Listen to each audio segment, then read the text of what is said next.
Hello সবাইকে। তো নিশ্চয়ই তোমরা এই গাছটা সবাই চিনতে পারছো। এটা হচ্ছে বেগুনের গাছ। আসলে এই বেগুনের গাছটাতে দুটো বেগুন হয়েছে দেখলাম, তাই ভাবলাম তোমাদের সঙ্গে শেয়ার করি।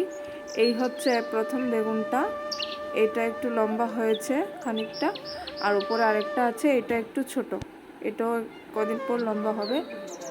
তো আরও আরও কয়েকটা কুড়ি এসছে এবং ফুল এসছে গাছটাতে, ওপর দিকটায় আছে এবং নিচের দিকটায়ও আছে।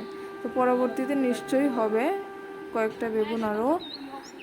আসলে এই গাছটা আমার মা লাগিয়েছিল এই বছরের প্রথম দিকেই। তো এতদিন গাছটার কোনো গ্রোথই হয়নি।